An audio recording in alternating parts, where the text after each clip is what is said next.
The Tooth Fairy. Peppa and George loved playing dentist. Peppa would pretend to be the dentist, and George would be her assistant. George's toy dinosaur was the patient. "What lovely clean teeth you have, Mr. Dinosaur," Peppa smiled. "Grrr," said George. One day, after playing their dentist game, Peppa and George were eating their dinner. Suddenly, something fell onto Peppa's plate. Clatter, clatter!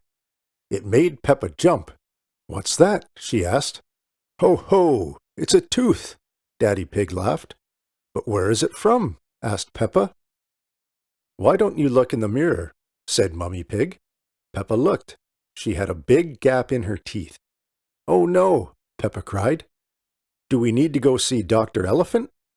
"Oh, ho, ho! No," said Mummy Pig. "It's just a baby tooth. It's meant to fall out." "A baby tooth? What's that?" asked Peppa. "A baby tooth is a tooth that falls out when you're young," explained Mummy Pig. "A new one will grow in its place." "What should I do with my baby tooth?" asked Peppa. "If you place it under your pillow, the tooth fairy will come. She will take your tooth and leave you a shiny new coin," said Mummy Pig. That evening, while Peppa watched television with her family, she kept thinking about the tooth fairy. "When I grow up, I want to be a tooth fairy," said Peppa. Daddy Pig chuckled. "What about you, George?" asked Daddy Pig. George pointed at his dinosaur. "Dinosaur," he growled. "Hee hee hee." "Come on, George," shouted Peppa. "We don't want to miss the tooth fairy." They both ran up the stairs to get ready for bed. "What are you doing, Peppa?" asked Daddy Pig. Peppa was carefully brushing her baby tooth. "I want it to be nice and clean for the tooth fairy," said Peppa.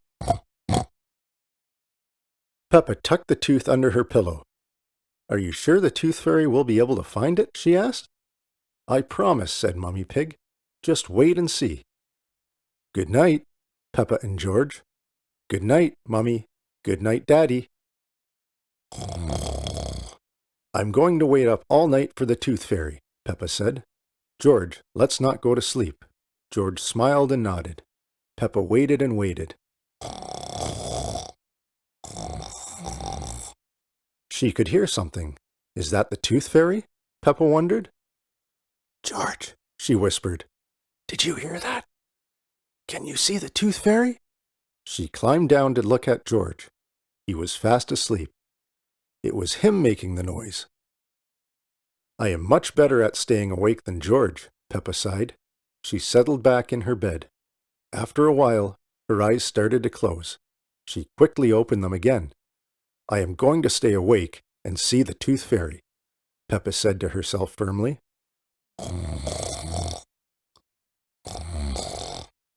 But soon she was asleep. Tinkle, tinkle. What was that? It was the tooth fairy. "Hello, Peppa," she whispered. "Would you like a coin in exchange for your tooth?" The tooth fairy gently took Peppa's tooth out from under the pillow and put a shiny coin in its place. "What a lovely clean tooth," the fairy said. "Thank you very much." The next morning, Peppa found the shiny coin under her pillow. "Mummy, the tooth fairy did come after all," she shouted, jumping up and down. "Oh, I wish I had seen the tooth fairy," Peppa sighed. "Next time, I'm definitely going to stay awake all night."